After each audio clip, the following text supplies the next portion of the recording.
Okay, welcome to the show, Taylor Lorenz. I'm sure everyone is familiar with you at this point, but if you're not, she's a great tech reporter, independent tech reporter. Obviously, that means more and more these days with everything going on. We're talking in the wake of a major shakeup of your actual old employer, the Washington Post, which we'll see how how much longer they are a newspaper. I know. I quit like almost exactly a year ago. And it's just crazy how quickly it went down. Yeah. It was bad when I quit too, but it got way worse. Yeah. But I mean, all that is to say, if you like Taylor's work, please make sure to support her. And because there are going to be less and less places employing journalists and less people doing journalism. And who knows, maybe we'll talk a little bit about that at the end, but I really wanted to, I asked you on to talk about these social media bans, and I think I told you a little bit when I reached out, like you've kind of changed my perspective on this a little bit. I do have to admit, like right off the bat, I'm a little bit of a like ban the phones guy, or I'm like a recovering ban the phones guy. I find a lot of your work surrounding this very persuasive. But I've definitely been, like when the Jonathan Haidt? Yeah. And the Heritage Foundation?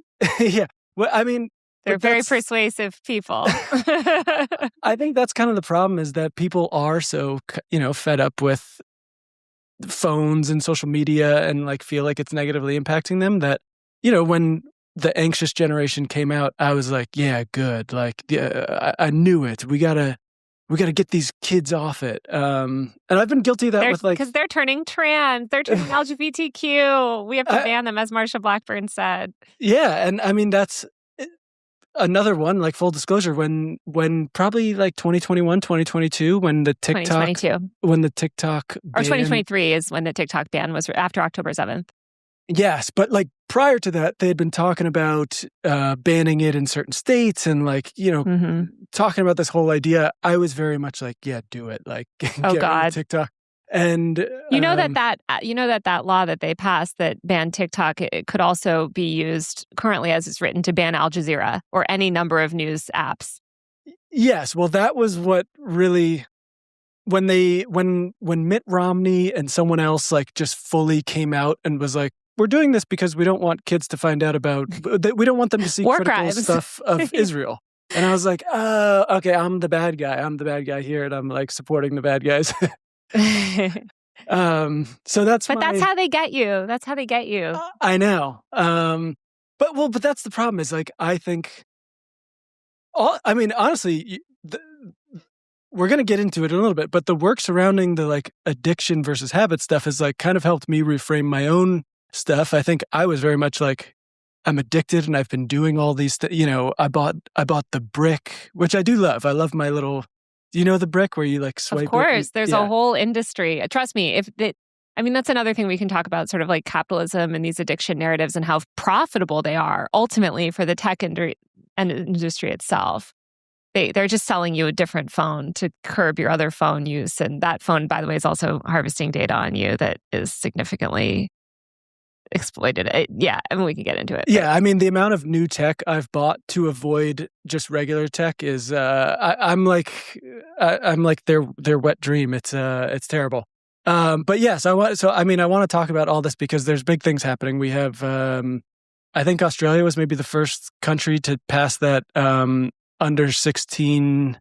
Well, America was the first. So all of this started, which I think a lot of people don't realize, this actually started a decade ago. This is a very, very long-running tech policy effort from extreme far-right fundamentalist groups, primarily in the U.S., which Jonathan Haidt is affiliated with, and they're all terrible.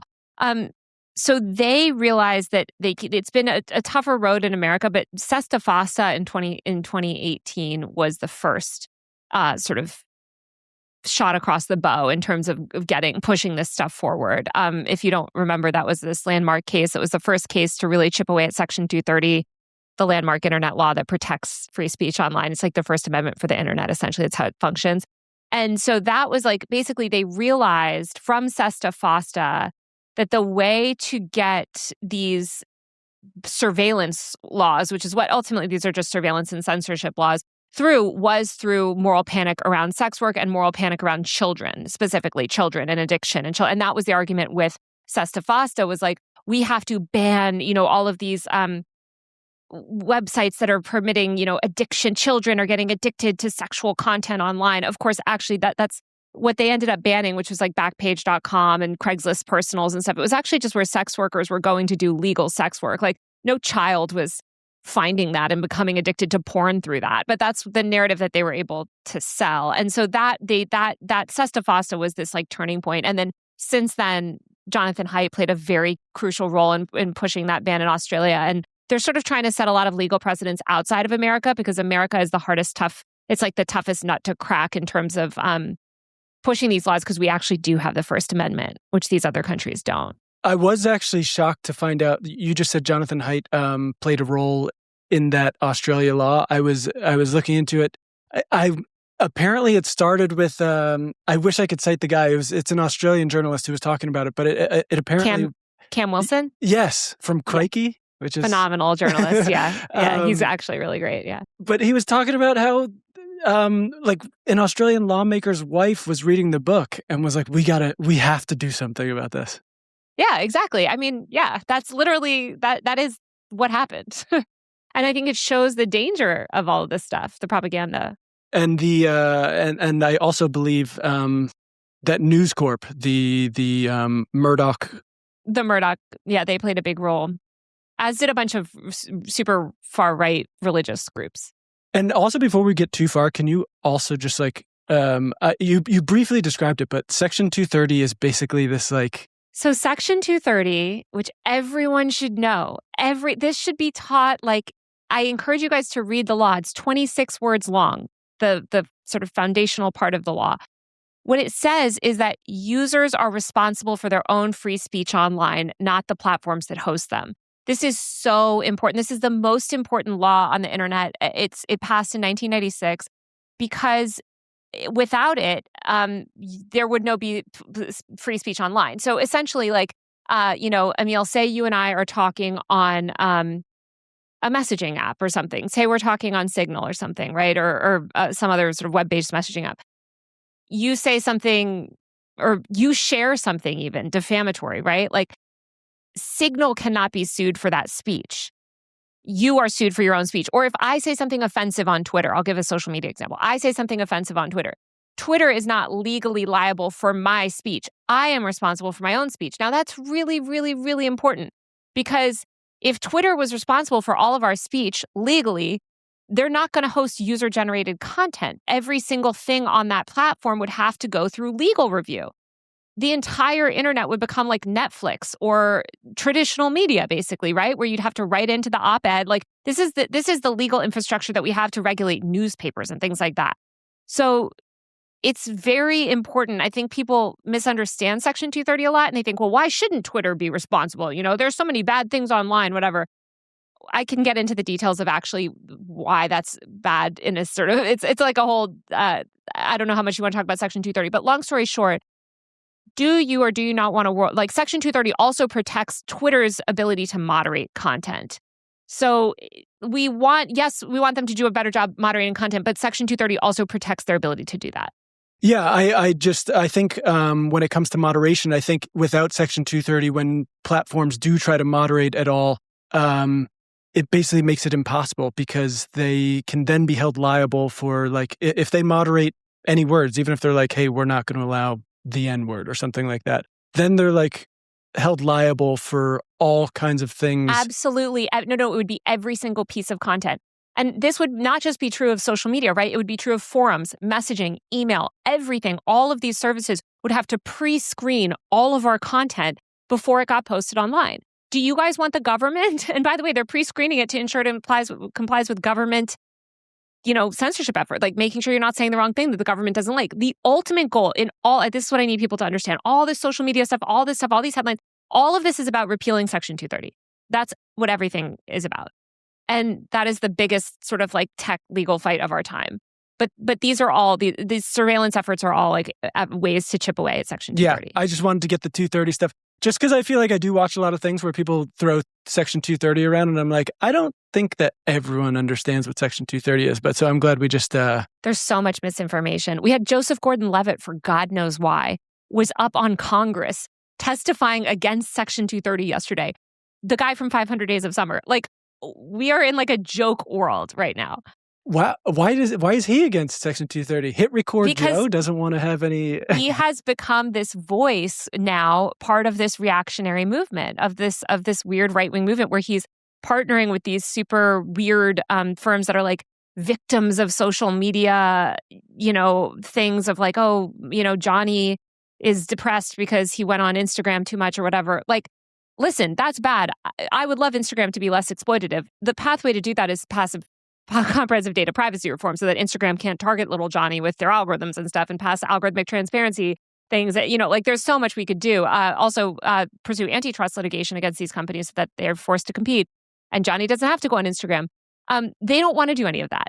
That's not what they're trying to do. Joseph Gordon-Levitt, it works for Anthropic, an AI company. His wife, and before that was OpenAI. So I'm sure he's like hooked in with all weird big tech people. But yeah, so you were kind of hinting at it there, but so we have these, this Australian law that passed down there, and it looks like people are going to follow suit. There's, I believe, Spain maybe just became the first country in Europe to pass something similar. They're all passing identity verification laws. I mean, this started in 2023. I mean, it started with FOSTA SESTA, but another big moment was 2023 when the Online Safety Act passed in the UK. Oh, right. Yes. And then we have our own, there's like 18 laws making their way through the House that are any variation, like the Kids Online Safety Act. There's the App Store Accountability Act. They're all the same thing. Yeah. There's one, the like Gaming Act, which stands for like getting adolescents. I don't know. They come up with these ridiculous acronyms for all. They're all bad, and they all do the same sort of evil things. But so, someone like me, who was, who would originally see those things and be like, good, like get the kids off. Can you kind of explain why we should not be cheering this on if you are, even if you are genuinely worried about the way kids spend time online? Well, first of all, like I think that it's important to recognize the real problem here.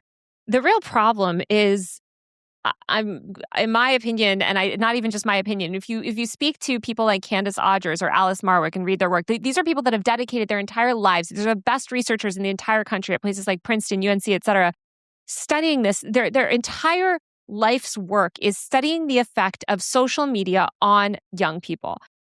It is just a simple reality that there is not a negative effect. I'm sorry, it is not. It is a simple factual reality that these people do not want to acknowledge, that there is not a correlation. Now, does that mean that young people who, in fact, there's a positive correlation. If you're using social media, you're likely to have better better mental health in some cases because you're more social. You're able to basically connect with friends, and we know that the primary way that young people use social media is actually direct messaging. But I just want to point this out because there is this huge moral panic, and no matter how many times you tell people this is what the data says, they don't want to believe it. They want to fall for these like manufactured fake studies that, these bad people make. That doesn't mean that these platforms are good actors, okay? They're not. If you are already depressed, if you have a child that's already depressed and you give them access to media or technology, they are likely to use that media and technology in an unhealthy way. Just the way that if you gave them access to video games 20 years ago, they would probably be spending a lot of time on video games or television or comic books. So the Anxious Generation is basically bar for bar modeled after this very famous book from the 1950s, The Seduction of the Innocent. And The Seduction of the Innocent by Frederick Wertham is literally the Anxious Generation with almost all the same like fake studies and everything, but it's about comic books. And it says, comic books are leading to the youth mental health crisis. Batman and Robin are turning kids gay. It's confusing their gender. They're confusing all these things. When did that book come out?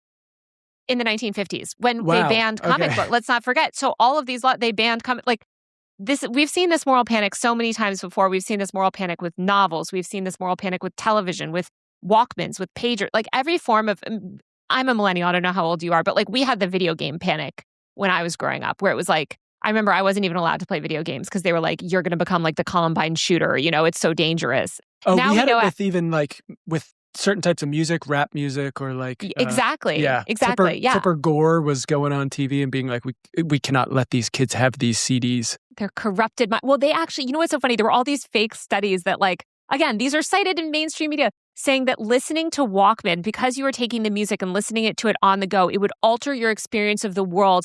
And that would actually rewire your brain chemistry. I mean, this is ridiculous. Like, none of this is true. I mean, I don't know if I was playing that New York Times game, Flashback. I think I'm maybe like the only one who plays that game where you have to order the historical events that happened. And they had one it literally was maybe last week or the week before.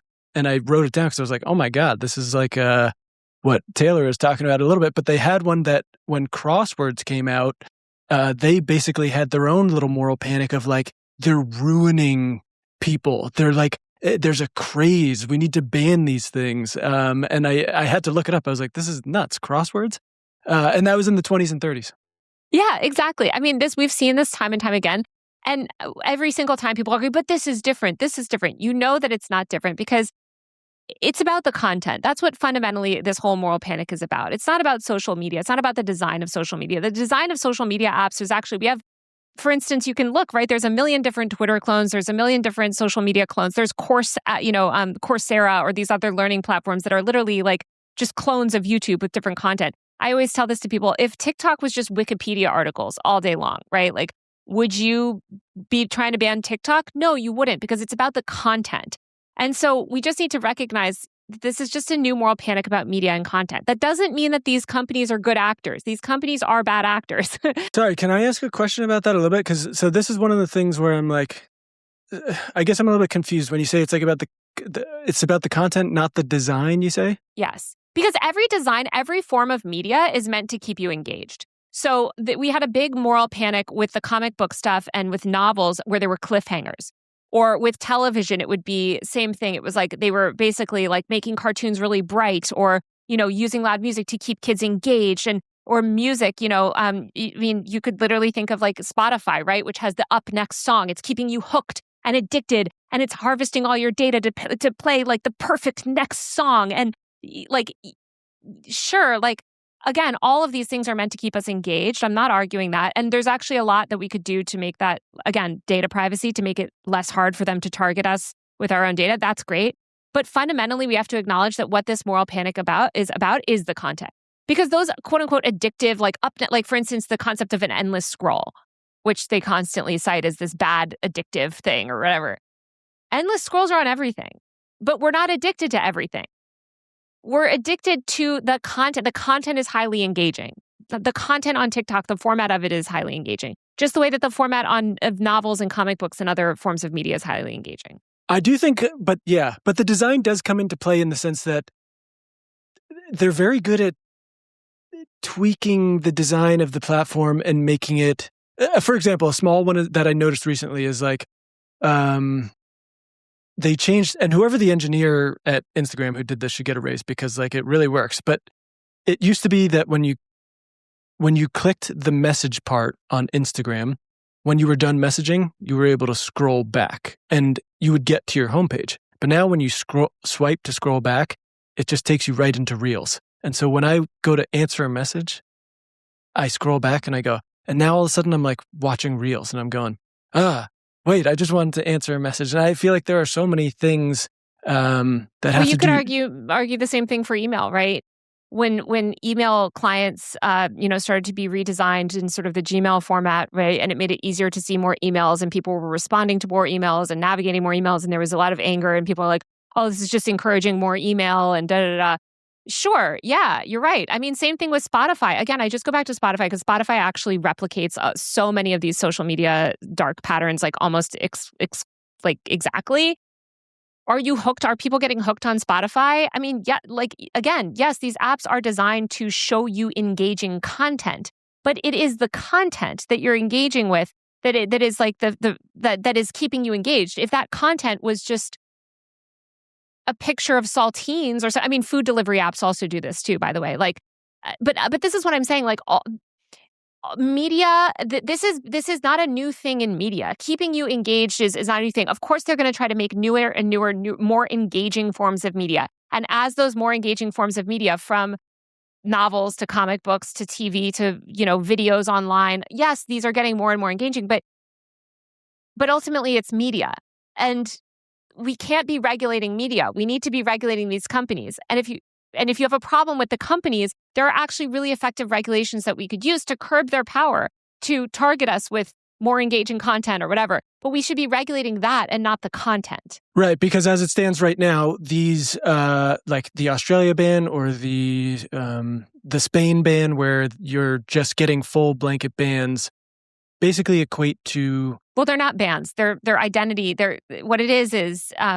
I mean, they're framed as bans, but ultimately what it is that it's about mass surveillance. So it's about like removing anonymity from the internet and absolutely everybody being forced to verify your ID. And right now, as today, right, you cannot use social media under the age of 13. There's no difference between 13 and 15 in terms of getting a social, like it's nothing, like in terms of developmentally, whatever, like it's essentially like negligible. But they want to raise it this arbitrary. Some of them are 14, 15, or 16. It's all these sort of arbitrary, and their ultimate goal is 18, of course. But they could do that now. They could say, hey, Instagram, you're not allowed to allow anybody to set up an account, who's under the age of 16, whatever. Sure, they could say that. I think it would be kind of whatever, stupid. I don't know if it would really do that much, but the point is that they're not doing that. They're making everyone scan their face into a government, like database to ensure that your biometric data is tracked across the web and that you're not accessing stuff that you're not supposed to. Right. So it's almost like a weird gift to the social media platforms. Huge gift. Huge. They've wanted to harvest data on children for years. This is the type of stuff that we used to haul them in front of Congress famously in 2017. We literally hauled Mark Zuckerberg in front of Congress for collecting too much data. And now Meta and Google are pre-complying with these laws because they're like, oh, what? We can harvest endless biometric data on children? Sure. We just have to share with the government? Great. Which is even worse. We're now giving it to the big tech companies and the government.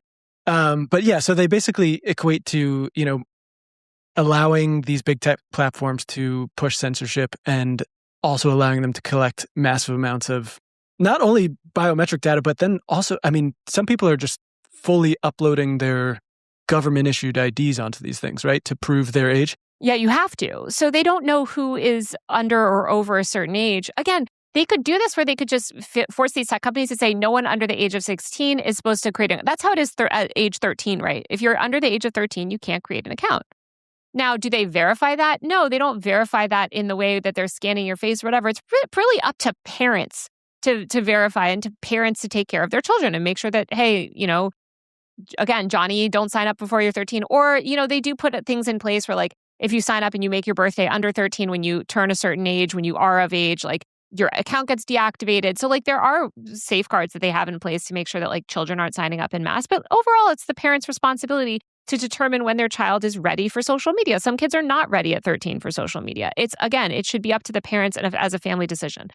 But again, that's the government is getting involved, which should terrify you because the government is mass harvesting our data. And what they want to do is remove all anonymity from the internet, and track so that you can no longer use the internet anonymously. You can no longer access information anonymously. If you are a 14-year-old girl and you go on Instagram now or Google and you Google and search for an abortion, information about abortion, and then you happen to unfortunately have a miscarriage 2 months later and you end up in the hospital. I mean, I'm giving actual examples that have happened where Facebook has provided this data to the government. That search that you did for abortion information on Google or looking up at the wrong reproductive justice Instagram account will be used against you in court to prosecute you.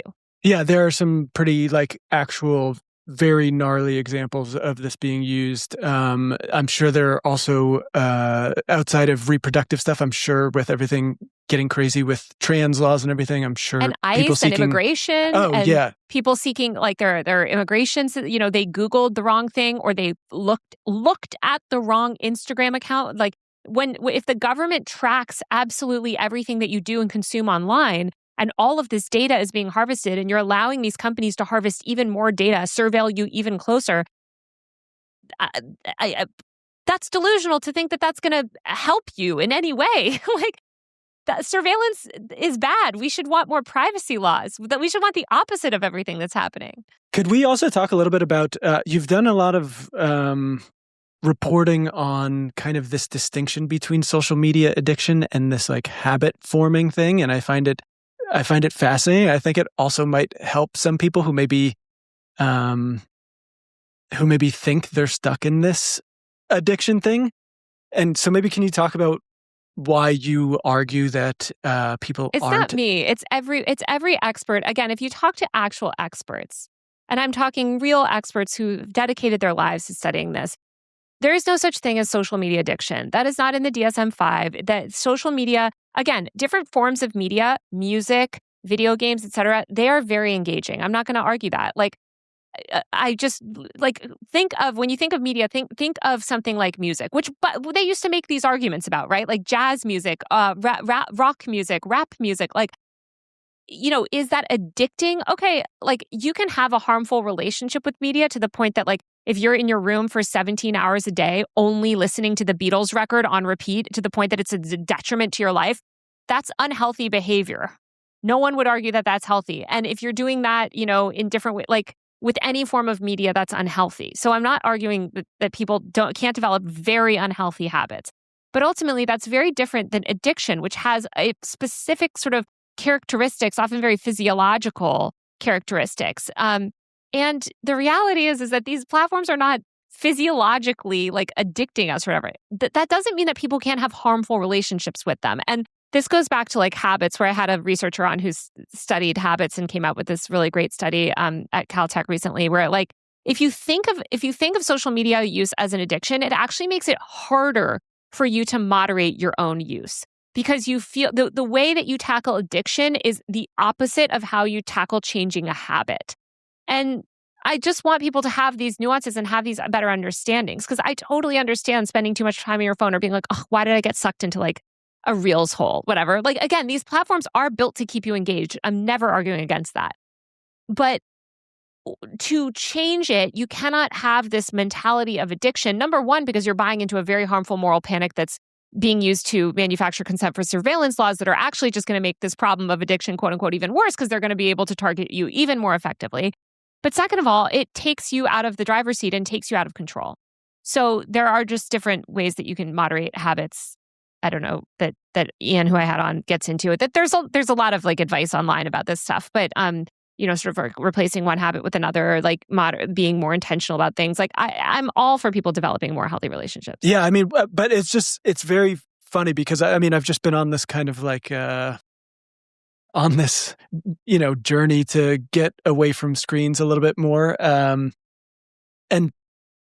reading this it was very shocking, because someone like me who definitely fell into the thing of I'd be like, I'm addicted to it. They've won. The tech companies have won, and I can't do anything about it. There's nothing I can do. This is the way life goes.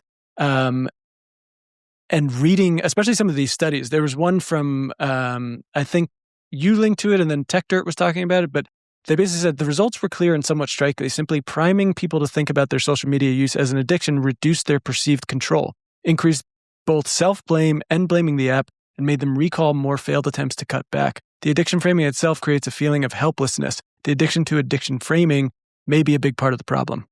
Yes, exactly. And crazy. I want people to understand why they're pushing this narrative. This is not some innocuous narrative. They're pushing this narrative, one, because it puts the onus on the user, but also because it allows them to regulate, to pass regulation that surveillance laws, like that are core, like the way that we regulate alcohol or drugs or other illicit substances. If you compare the internet and access to information to illicit drugs and say, hey, we have to regulate this very heavily. Okay, now you're comparing access to information like books, video, like information, which is what people use the internet for. Obviously a lot of brain rot stuff too, but a lot of people are getting, like, this is where we get our news, our information. If you are criminalizing that the way that you're criminalizing illicit substances, that's very dangerous. That's a very dangerous road to go down. And we shouldn't accept those kind of correlations at all. Yeah, I think that's kind of the important thing, is this, I've gotten so used to this, like, okay, phone is bad and it has, and it's destroying me and everything on here is bad. But like at its core, social media is it's not a drug. It's not cigarettes. And what it is like communicating with people online. And allowing the government or big tech to step in harmful ways and remove the ability to do that is very harmful for society at large. It's so harmful. It's so dangerous. We know how this plays out. We've seen the way this plays out in places like Iran, Russia, authoritarian countries, Sri Lanka, that have passed really restrictive laws that don't have free speech laws, that don't have Section 230, that don't have the First Amendment, that we see how this plays out. And it's really, really bad. And it makes people so angry because I think they have this reflexive thing of like, well, what do you mean social media is not destroying the minds of the generation or whatever? Again, researchers like Candace Odgers wrote such a great piece in The Atlantic, who's one of the best, again, dedicated her entire life to studying this, has been studying this for decades as, digital technology has emerged. Like, we know what is causing this like youth mental health crisis. Like, we know what is leading to these feelings of exhaustion and stress and overwhelming, crushing depression among young people. And it is hugely to do with their economic circumstances, the fact that more and more kids are growing up in poverty today, that more kids are growing up with food insecurity. We had hundreds of thousands of children, hundreds of thousands. By 2022, I can't remember, it was multiple hundreds of thousands of kids had lost their primary caregiver to COVID. That means losing a parent basically to COVID. That is so much more, like losing your dad when you're 8 years old is so much more significant and is significant like in terms of predicting depression than like being on Instagram too much for a couple years or whatever. It's just, not to mention COVID is still rampant. We have RFK in charge. Kids are getting sick left and right with neurodegenerative diseases. COVID is still the number one cause of chronic illness, which causes, I bring that up because COVID causes neurodegenerative issues. And all these kids have attention problems, in part because they're being completely reinfected with this disease that we know causes those things. Or they're growing up in an environmentally polluted area and they're going to school next to some waste dump that we haven't cleaned up, in Palestine, Ohio or whatever. There's so much that we could be doing to improve the lives of young people if we actually cared about their mental health. But we don't care about that. That's not what the government cares about. So I've seen people who were making the, similar arguments about other things where, if the government was actually worried about children's well-being or children's safety, we would see the pushing of a lot of other things like gun safety laws, which I'm sure factors into not only physical safety, but mental well-being of children who are literally afraid for their lives going to school. And as you're talking about those, the actual environment of these schools, there was no investment in schools to help with COVID, putting in filtration systems, which also would have helped with, like we're talking about, toxic waste, there's asbestos pollutants in a lot of schools. I mean, there's not even safe drinking water in a lot of schools. That's just the tip of the iceberg, right? Those are the environmental stuff, but also like the food that they're getting access to. A lot of kids are food insecure. They're eating, really toxic stuff. It's just, there's a lot of bad stuff that we're exposing kids to, and they're growing up in this broken world where Donald Trump is president. It's crazy. They're being exposed to there's a lot of insanity in the broader world, and a lot of them have a nihilistic output in terms of our economic system. They've watched their parents. A lot of these kids have grown up with the 2008 financial crisis as one of their first memories of their parents losing a job, their parents suffering more economic instability. Also, young people today are pushed more into the workforce. They're decriminalizing child labor. So many kids say, I'm not even kidding. We have kids forced to work in meat factories when they're 13 years old. That's so bad. Yeah. And I mean, as people have become more progressive with gender stuff, and as more and more people have become more comfortable coming out as gay or non-binary or trans or whatever, they've also they're growing up in a government that is becoming more and more repressive and making that an unsafe thing to be. So yes, I mean, there are just a ton of things that are impacting kids' mental well-being that are not necessarily that are so much more significant than anything. Like the phones, again, study after study, and there's a great reason, just like this like libertarian magazine, but there's this like one old man who's like 80 years old who just says these like really in-depth, like detailed takedowns of the research on this. But like you can listen to a lot of these, and I think it's interesting that it's almost all women that study this topic. Like there just isn't that correlation. It's an opposite correlation where it's more about your mental well-being predicts how you use technology. But that technology is not having that effect on you. But are you taking into account how dangerous it could be for kids to see footage of things that's critical of Israel? That might be a real... I know. They might find out that, the American government funds war crimes when they're in high school. By the way, it's so funny, too, because I'm sure just have to say one thing, is like they're putting PragerU videos in schools now. Was it like Oklahoma? Yeah. A bunch of public school districts now play Prager. So it's like they're fine with kids watching YouTube slop. It just has to be, right-wing YouTube slop. Yeah, it just has to make you proud of our war crimes and support all that. I would like to ask you what responsible tech policy would look like that could like actually have positive impacts on people's lives and like empower users. And like, do you think there's a way to kind of assuage all these concerns that people have without doing these full street? Because right now it seems like it's like, okay, the two options are ban it or do nothing. No, the option is not to do nothing. We definitely don't want to do nothing because we have this really bad tech landscape where everything is optimized for profit. And this is what people feel like that small change that Instagram made, right? Where they're putting you into the Reels algorithm. They just want you to watch more Reels so they can get more ad revenue off you and, keep you on the app longer, whatever. That I'm not going to argue that is not like a behavior that is probably that many users ultimately don't like, or they might not feel like a good use of their time. The way to curb that stuff is through passing comprehensive data privacy. Well, many things. Comprehensive data privacy reform would be so much because it would allow us to control our own data where these companies can't harvest mass amounts of data and use that data against us. Not just use it to target us with content that they know is like perfectly tailored to exploit like our feelings. Like, oh, Instagram knows that you're depressed. I'm going to show you this type of video. We know that based on your likelihood of depression right now, you're going to engage with them. Like, that is all. They're able to do all that because of data harvesting. Again, this is something that we used to hallmarks our work in front of Congress for, and now we're actually encouraging. So if they didn't have access to all that, our algorithms would look much more differently. And absolutely, they couldn't target you. Right. We would just have, it would be like social media was in the beginning of the 2010s. People are like, oh, I have a better experience of social media in the 2010s. Yes, because you weren't being targeted. They weren't mass harvesting data at that point and pushing algorithmic feeds in this way. So yeah, we could, data privacy alone would go a huge way.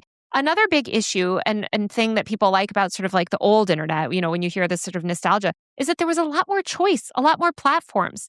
Right now we have this duopoly really between Meta and Google when it comes to social media. And then we also have X in there too.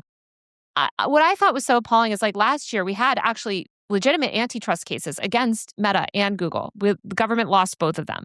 There should have been national outrage about this. But there wasn't. People on the left, I couldn't even get like a single leftist content creator to cover it.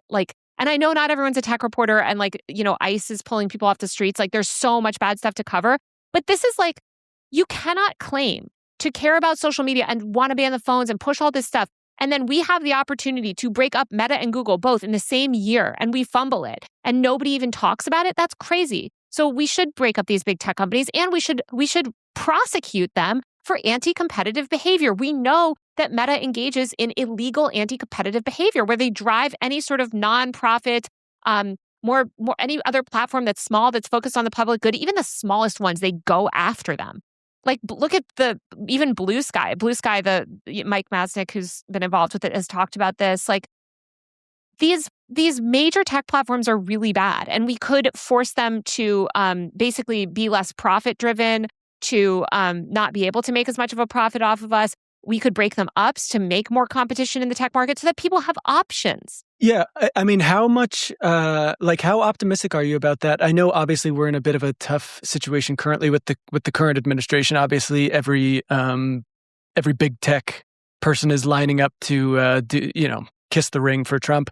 But But a lot of the stuff is being led by the Democrats. Like the reason that KOSA didn't make it out of the House is because the Democrats wanted it to be more censorship. Like even it wasn't enough censorship for them and enough surveillance. And Biden pushed the TikTok ban. So true. Okay, he was solely responsible for the TikTok ban. So it's like it's kind of hard because my frustration is that there's no contingent of people on the left that talk about tech policy at all.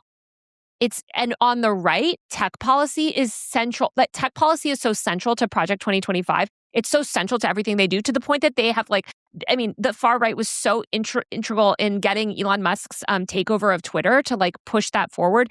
And also, if you look at the right, they have built their alternative ecosystem. They have Rumble, they have Parler, they have this entire suite of, they have Kick, they have all these right-wing social media apps that sort of compete with mainstream social media.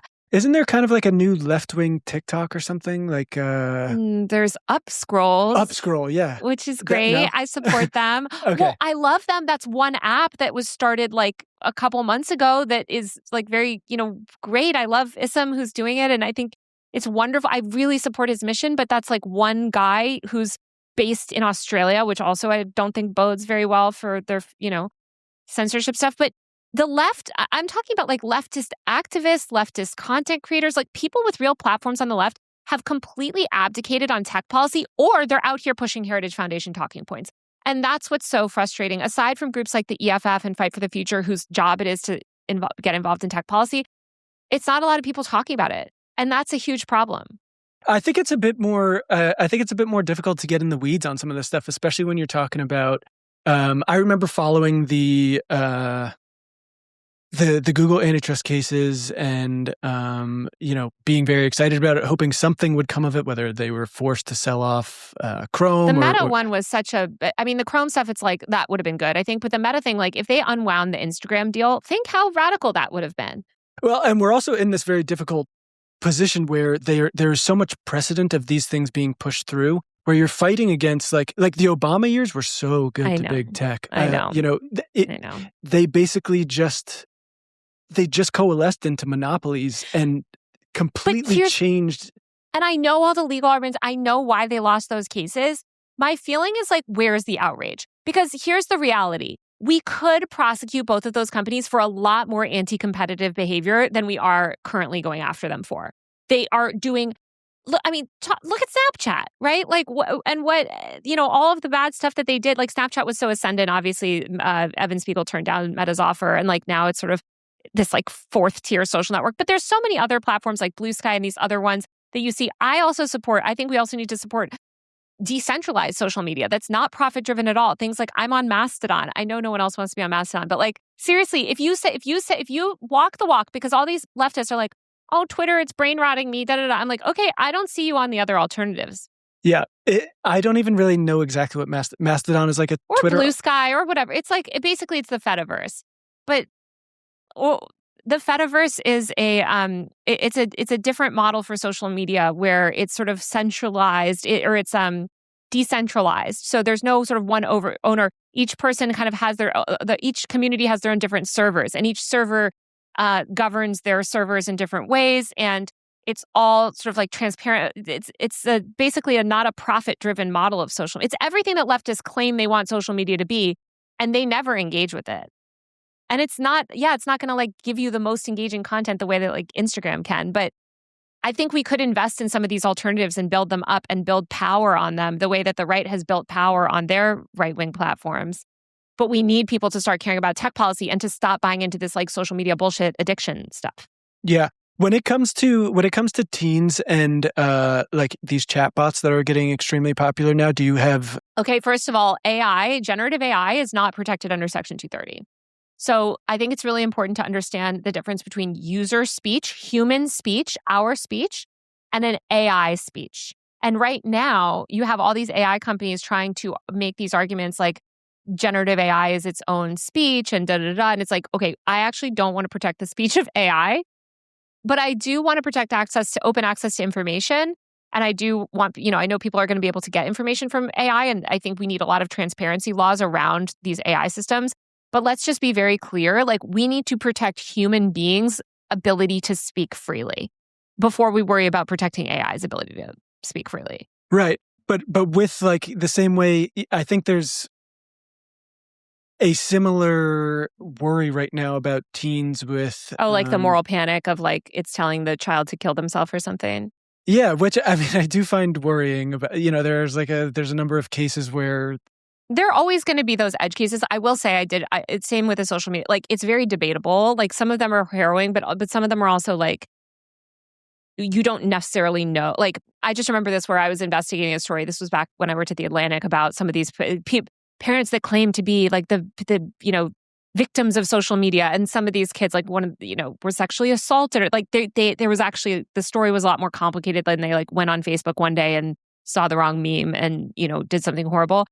That said, I think that the issue with AI that I see right now in terms of that parasocial stuff is that we have absolutely no media literacy, and we're rolling out these platforms at scale with no guardrails, with no sort of education campaign, no sort of literacy campaign. Like, I do think it's really irresponsible.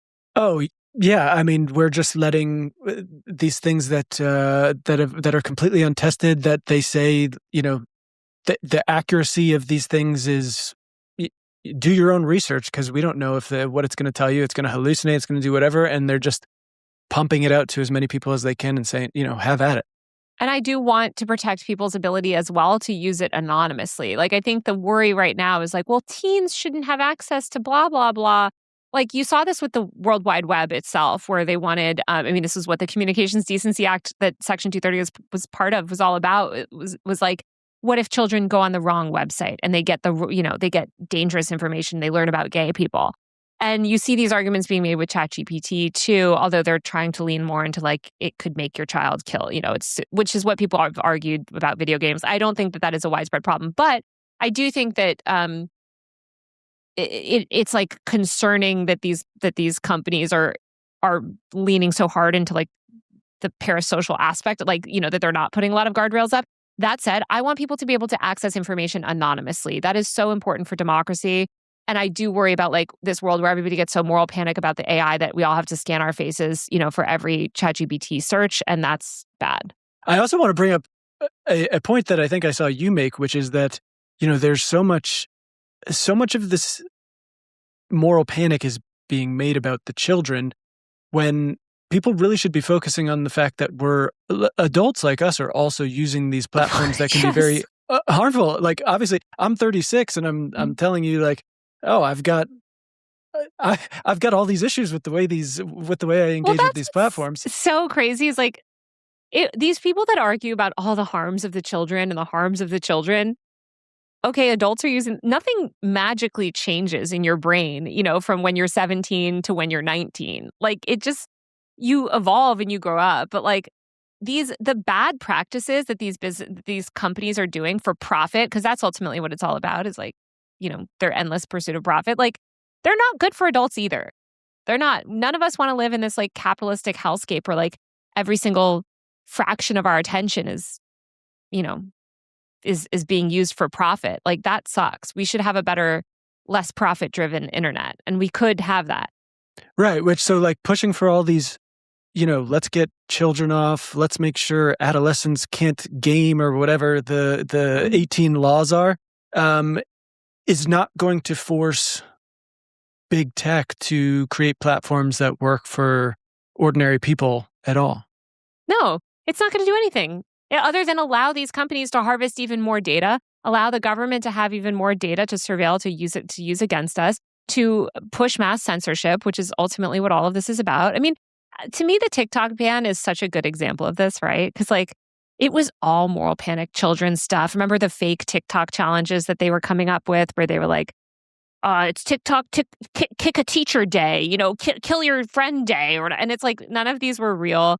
And they argued it was this threat and whatever. And look at what happened. Like, it was never about that. It was about getting content about Israel censored off, and they were effective in that. And everybody that went along that pushed this nonsense about how it's TikTok kick a teacher day or whatever. It's interesting. Like, that, of course, all of that media coverage went away. All that moral panic went away. And it's like, I want everyone that pushed that stuff, that shared that stuff, to think hard. You were used, you idiot. Like, not to be what you were used. I'm one of them. Oh my God. I honestly, someone could make like a supercut of me doing like ban the TikTok, saying all kinds of things of like, well, now you know, but it takes a while. We all have to learn, you know. I will say that it's a very funny thing for me though, because I do think like intellectually I'm with you, but I think even after this conversation, like spiritually or like something about me like wants to be like, yes, it's like crack cocaine. We shouldn't let people have these things. It's like the immigrant. It's very similar to the stuff I hear about immigrants from the right, where, you know, and I think actually it's similar in terms of like the arguments, right? Like immigration is this complex issue. It's deeply intertwined with our economy. Like, yes, there are ways we could handle immigration better, but like immigrants are not the reason. They are not the root of all evil in this country. They're not the reason why, you know, you can't find a good job. They're not these villains that the right makes them to be.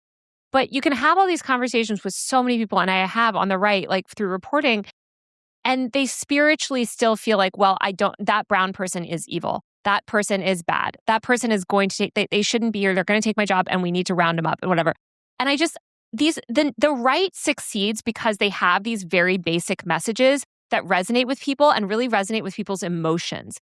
But you need to get out of that. You need to get out of that. And I think a lot of people have fallen for that with the tech stuff where it is playing into your baseline emotions. But just the way that you wouldn't fall for that stuff in other realms, don't fall for it with the tech stuff either. Yeah.